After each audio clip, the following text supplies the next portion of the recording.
বসিরহাট মহকুমার হাসনাবাদের তৃণমূল ও বিজেপির মধ্যে সংঘর্ষে 2 মহিলা সহ 3 জন জখম হয়েছেন। আহতদের মধ্যে একজন তৃণমূল কর্মীকে বসিরহাট স্বাস্থ্য জেলা হাসপাতালে এবং 2 জন বিজেপি কর্মীকে টাকি গ্রামীণ হাসপাতালে ভর্তি করা হয়েছে।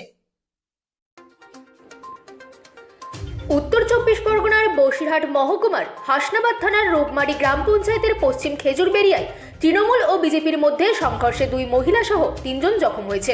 আহতদের মধ্যে একজন তৃণমূল কর্মীকে বসিরহাট স্বাস্থ্য জেলা হাসপাতালে ভর্তি করা হয়েছে আর 2 জন বিজেপি কর্মীকে টাকি গ্রামীণ হাসপাতালে চিকিৎসা করা হয়েছে। বিজেপির অভিযোগ, তৃণমূল কর্মীরা তাদের মহিলা কর্মীদের বাড়িতে গিয়ে অকথ্য ভাষায় গালিগালাজ করে এবং মারধর করে। তৃণমূলের অভিযোগ, বিজেপি কর্মীরা তাদের উপর হামলা চালিয়েছে। হাসনাবাদ থানার পুলিশ তদন্ত শুরু করেছে এবং উভয় পক্ষের অভিযোগের ভিত্তিতে মামলা রুজু করেছে। এই ঘটনায় হাসনাবাদ এলাকায় উত্তেজনা ছড়িয়েছে। পুলিশ পরিস্থিতি নিয়ন্ত্রণে রাখতে অতিরিক্ত বাহিনী মোতায়েন করেছে। Bureau report, রাতদিন news network. আপনার নাম? নন্দিতা দাস। নন্দিতা। আচ্ছা, কি কারণে আপনি থানায় উপস্থিত হয়েছেন? আসলে ঘটনাটা কি হয়েছে, ঠিক বিকেল 4টের সময় আচ্ছা, ওই ছেলেটা আমার বাড়িতে এসে দিদি দিদি করে ডাকছে। আমি বলছি দিদি নেই, দিদি যখন আসবে তখন দেখা করিস, এখন তুই চলে যা। আর ফোন নাম্বার আছে তোর কাছে, তুই ফোন করে না। তুই এই কথা যেই বলেছি, ওর সাথে সাথে দরজা খুলে ঘরে ঢুকেছে। ও ঘরে যেই ঢুকেছে, আমি বলছি তুই ঘরে ঢুকেছিস কেন? ঘরে ঢুকেছে কোনো দরকার নেই, তোর সাথে তো আমার কোনো দরকার নেই, তুই চলে যা। চলে যেতে বলছি, ও যায় না, কিছু মতেই যায় না। যখন বলছি চলে যা বারবার করে বলছি, ও চলে যাচ্ছে না। ও তখন আমার জামা ধরে টানাটানি করছে, আমাকে হাত ধরে টানাটানি করছে, আর নোংরা ভাষা শুধু বলছে, নোংরা ভাষা গালিগালাজ করছে। তখন আমি আরও জোরে জোরে চিল্লাচ্ছি, যদি পাশাপাশি কেউ ছুটে আসে। তখন চিল্লাচ্ছি তো কেউ আসছে না। তখন আমি ছুটে একা যখন বেরিয়ে গেছি, পাশে বাড়ি গিয়ে আমি একজনের ফোন করে দিদিকে ডাকলাম, দিদি ঘরে ভীষণ দুর্ঘটনা ঘটেছে, ওই সুমন এসে আমার উপর অত্যাচার করতেছে, তুই শিগগিরই আয়। তারপরে কিছুক্ষণ পরে দিদি এলো। দিদি যেই এসেছে, আমি তখন পুকুরের ওই পাশটা দাঁড়িয়ে আছি, বাড়ির ঠিক পাশের যে পুকুরের ওই পাশটা দাঁড়িয়ে আছি। তখন দিদি আস্তে আস্তে ঢুকছে মাঠের থেকে, তখন দিদিকে গিয়ে হামলা করেছে ওই সুমন। আচ্ছা, আপনাকে হামলা করে, তাই তো? আপনার নাম? আমার নাম জ্যোৎস্না দাস। আচ্ছা আচ্ছা। পশ্চিম খেজুরিয়া দাসপাড়ায় 97 নম্বর বুথের এই ঘটনাটা ঘটেছে। আমার বোন ফোন করতে আমি ওখান থেকে চলে আসি। আসার পরে দেখি ওই ছেলেটা ওখান থেকে ইট আর লাঠি নিয়ে ছুটে আসছে। আমি কোনো কিচ্ছু ওকে বলিনি, ওইভাবে এসে আমাকে প্রচণ্ড মারধর আর গালিগালাজ করছে। চুলির মুঠি ধরে হেঁচড়াতে নিয়ে মাঠের দুমড়ে ফেলে দিলে 2-3 বার। ওখান থেকে আবার ইট দিয়ে লাঠি দিয়ে মারলো। আমার পিঠে দেখার মতো অবস্থা না, মাথাটা ফেটেই গেছে। আচ্ছা, একটু দেখান। মানে মাথা পুরো বিরাট ফ্র্যাকচার হয়েছে,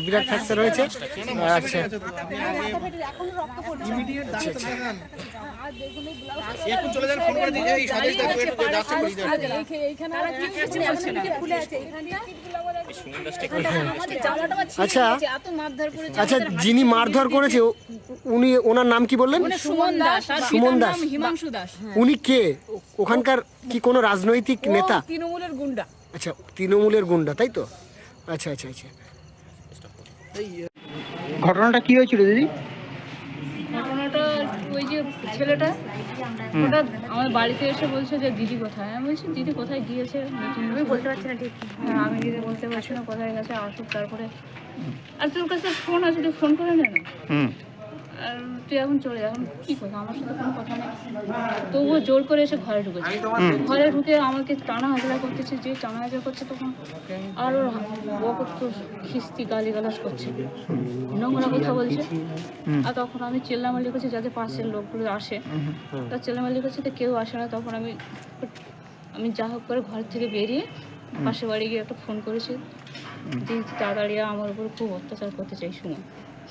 তারপরে দিদি আসলো, যেই দিদি এসেছে রাস্তার সঙ্গে সঙ্গে দিদিকে ধরেছে, দিদিকে ধরে দিদিকেও মারছে, তো আমাকেও মারছে। চুলের মুঠি ধরে মেরেছে এমন, দিদি তো মাথা টাথা ফাটিয়ে দিয়েছে, ইট তুলে মেরেছে। দিদিকে মারছে তো আমাকেও মারছে। ওই সুমন পাশের বাড়ির ছেলে। এ কি কোনো দলের সাথে যুক্ত বা কি কারণে মেরেছে আপনাকে? ওই টিএমসি আর বিজেপি, আপনারা বিজেপি করে সেই জন্য। আপনারা কোন পার্টি করেন?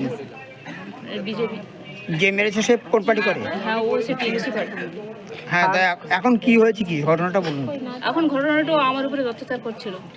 তারপরে অত্যাচার করছিল, তো আমার হাত ধরে টানাটানি করছিল, খিস্তি গালাগালাজ করছিল, নোংরা কথা বলছে। আমাকে এই দেখুন না জামাটা আমার ছেড়ে দিয়েছে, আমার জামাটা ঠিক ছেড়ে আছে। দিয়েছে, মেরেছে আমাকে। আগে বলুন। ও যখন আমাকে হাতে খামচে করছে, আমাকে ছেড়ে মেটি করছে আর আমাকে খোলাচ্ছে, এ কি অবস্থা? আমাকে বেরোতে দিচ্ছে না। আমি চিল্লামিল্লি করছি তো গ্রামের কেউ আসছে না। তো যা হোক করে আমি ছেলেমেলে বেরিয়েছি, ঘর থেকে বেরিয়ে পাশে বাড়ি গিয়ে দিদিকে ফোন করেছি, তুই আয়, ওই ছেলেটা আমার উপর খুব অত্যাচার করতেছে। তারপরে দিদি আসলো, দিদিকে আসার পরে ওই তো দিদির রাস্তায় ধরেছে, বাড়ির সামনে রাস্তায় ধরেছে, দিদিকে মেরেছে, আমাকেও মারতেছে, চুলের মুঠে ধরে ইট তুলে লাঠি দিয়ে ওই রাস্তায় যা পাচ্ছে ইট তুলে মারতেছে, দিদিকে এই মেরেছে। তো সুমন মারতে- কে, সে কি করে? ও টিএমসি পাঠাচ্ছে না। কার এখন আপনারা কি চাচ্ছেন? কাদের সাথে করে? ওখানে আমি তো জানি না, আমি তো দিদি বাড়িতে এসেছি, হ্যাঁ, আমি তো অত খবর জানি না। কার অনুগামী? টিএমসি কার ছত্রছায়ায় রাজনীতি করে? ওরা হ্যাঁ, ওরা টিএমসি করে আর দিদি বিজেপি করে। আমি তো অত ঠিক বুঝি না পার্টি বাড়ি কী করে না করে, আমি তো বুঝি না। আপনার- আমি দিদি বাড়ি এসেছি আচ্ছা। দুদিনের মতো। আপনার নাম? আমার নাম নন্দিতা দাস, বাড়ি আমাদের হাটগাছি, থানা সন্দেশ। আপনারা কি থানায় কোনো অভিযোগ করেছেন? মেডিকেল করতে এখনো করেননি? আমরা মেডিকেল রিপোর্টটা নেব, তারপরে করবো। আমরা একটা প্রোগ্রামে ছিলাম 144 নম্বর বুথে, আর ওই বুথেই হচ্ছে কি ওই জ্যোৎস্নাদি ওখানেই ছিল, কিন্তু হঠাৎ করে ওনার বোনের উপরে অতর্কিত হামলা, মানে কি হামলা বলা যায়, ওই বুঝতে পারছেন তো কি বলতে চাইছি? হ্যাঁ সেটাই। এইবার ও বাঁচার তাগিদে ও ছুটে ঘর থেকে বেরিয়ে এসে মানে ওর জামা কাপড় সব ছিঁড়ে ফেলেছে, বাইরে এসে ওর দিদিকে ফোন করেছে। ওর দিদি তখন আমাদেরই প্রোগ্রামে ছিল। আমরা বললাম যে যাও, কি ব্যাপার ঘটছে জানি না। এবার ওর দিদি যখন গেছে, ওর দিদিকেও ধরে মারছে, আজ চুলের মুঠি ধরে একদম শুয়ে দিয়েছে। ব্যাপার বোঝার আগে অনেক কিছু ঘটে গেছে, এবং ওই লোকটা টিএমসির মদতপুষ্ট। কার মদতে চলে? তা আমরা বলতে পারবো না, আচ্ছা, যাই হোক। শুনছি যেটা সেটা বলবো। এখন মূল ঘটনাটা কি? মূল ঘটনাটা মানে ও নোংরামি একটা করতে চেয়েছিল ওই দিদি জ্যোৎস্নাদের বোনের সাথে। এখন আপনারা কি চাচ্ছেন? আমরা কি চাইবো, ওরা কি চাইছে, ওরা যেটা মানে যেটা করলে সুস্থ হবে সেটাই করবে। ওরা থানা তো করবে বলছে, আইন ব্যবস্থা নেবে। আপনার নাম? আমার নাম সরস্বতী বাড়ি, আপনি কোন পদে আছেন? আমি ডিস্ট্রিক্ট কোঅর্ডিনেটর, কোন পার্টি?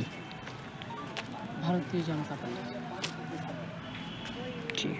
করে দেবেশ মণ্ডলের অনুগামী, তপন মণ্ডলের ইন্ধনেও চলে। কার অনুগামী সুমন দাস? দেবেশ মণ্ডলের অনুগামী। বিধায়ক দেবেশ মণ্ডল? হ্যাঁ, বিধায়ক দেবেশ মণ্ডল। আপনাকে মারলো কেন? আমি ওই বিজেপি মিটিংয়ে যাই রোজ, তাই ও ইস্যু করে ছুটে এসে আমার সঙ্গে কোনো বছর সময় কিচ্ছু না, ছুটে এসেই মারধর করছে, বলতে তুই রোজ বিজেপির মিটিংয়ে যাচ্ছি, তোকে মিটিং করে 7 মিটিং ছেড়ে দেবো। কে বললো এটা? সুমন দাস বলছে। আচ্ছা, তারপরে আপনাকে মারধর করে? তারপর আমাকে চুলের মুঠি ধরে ওই পিঠের রাস্তায় শুয়ে ফেলে ইট দিয়ে মাথায় মারে, পিঠে মারে, বুকে মারে, হাঁটুতে মারে, ওখান থেকে পাঁচড়া নিয়ে আবার ওই মাঠের মধ্যে ফেলে দেয়। আচ্ছা, আপনার নাম? আমার নাম জ্যোৎস্না দাস, স্বামী মিলিত শতদল দাস।